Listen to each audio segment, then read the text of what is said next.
Firstly, well done for participating in your dance exam. According to our identity curriculum research, embarking on something hard or challenging is one of the best ways to build your relationship with yourself. And I definitely think an exam qualifies as an experience like that, because not only are you tested on your technique and your memory and your artistry in a slightly more pressured environment, but also no one is cheering you on in the process, and it actually gives you a good opportunity to hear what your thoughts are like, what your internal narrative is like.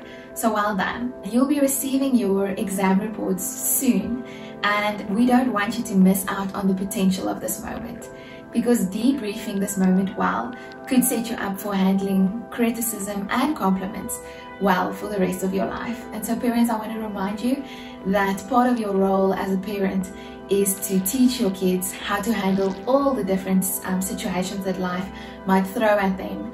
And because we can't protect them against all negative situations, I think debriefing the moment and helping them see this exam in the context of their development and their life is a much better way to set them up for success in their lives than trying to protect them from anything that might seem negative.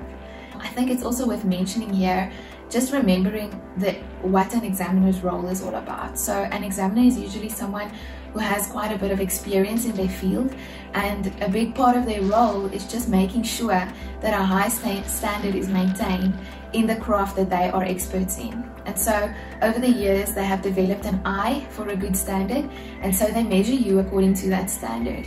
I also want you to remember that dance, especially ballet, works a lot like maths. So every year there are certain techniques, certain steps that you need to be able to master to thrive in the next level, or to be able to handle the next level well. And so if there are aspects of your technique that might not have been mastered, it's going to make you struggle next year. And so an examiner is there to also point those things out so that you can know what exactly needs work, so that you will be able to thrive in the next level.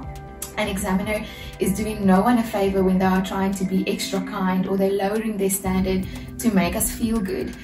By doing that, they are actually jeopardizing our career or your future career in dance, because they are not upholding you to the general standard. And so when you get to real life, real auditions, or maybe you really want to make a career of that, then because of lowering her standard, she'll be giving you a false impression of your own abilities. And so we don't want that. We want them to hold us to a high standard, and we want to be able to rise to that standard and do our best.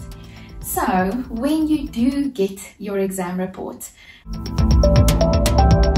number one, the first thing is resist the urge to just look at your final mark and celebrate or sulk accordingly, because you need to understand why you got that mark, and you need to understand how she got there. So resist that temptation. The second thing is, I would say, is rather approach it like a detective or Sherlock Holmes would. So as a student, remember your role is to find your strengths and to use them in the process of also overcoming your drawbacks.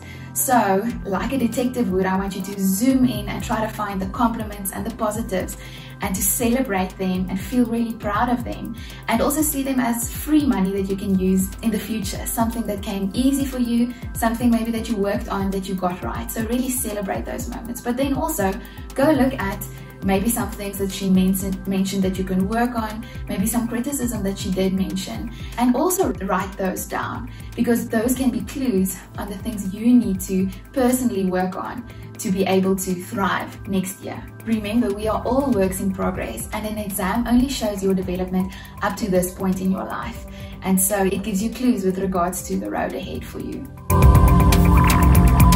The third thing I want you to look at is to see if there are any golden threads. Is there anything that she might have mentioned at the bar that might have been repeated in the center, might have also affected your allegro? Because these repeated themes are usually quite important, something that she wanted you to see.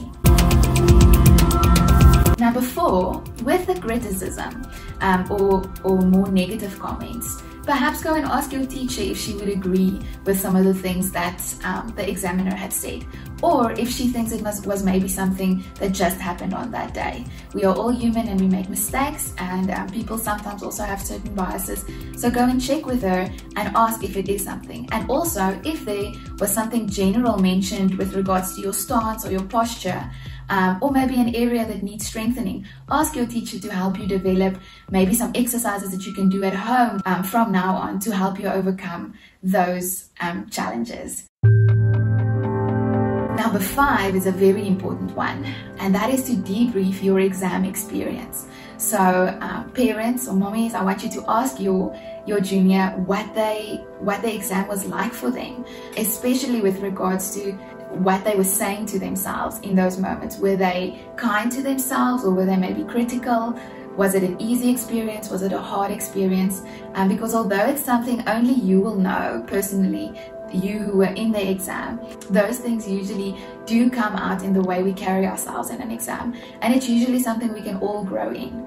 And learning to be a friend to yourself is one of the most valuable lessons you can have, and it makes life just so much more enjoyable when we do learn that skill to just be kind to ourselves and to be our friends. So please don't miss this opportunity to debrief that moment, and even if they are young, start teaching them about just your relationship with yourself and just the way we handle ourselves under pressure. So now that you know what you did well, maybe the gold that you dug up, and some criticism or clues for the future, you can go and celebrate. What I would go do is really go out and celebrate the whole experience for what it was. Tell someone what you are proud of what you did, write down what you did well, and also maybe work out an action plan of what you are going to do to overcome the things that might have been a little bit negative on your report. I know many teachers and dancers for whom an exam experience that might have not have been so positive but was debriefed well, and the way they responded to that experience was almost like a watershed moment in their career. So don't miss out on that opportunity. Remember, writing down what you did well and also really identifying the things that you can grow in will help you as a student or as a dancer also be able to better monitor and celebrate your own progress, because you know exactly the things that you want to grow in and that you want to improve on. Lastly, students, I want you to remember that it's not your teacher's responsibility to help you grow or improve.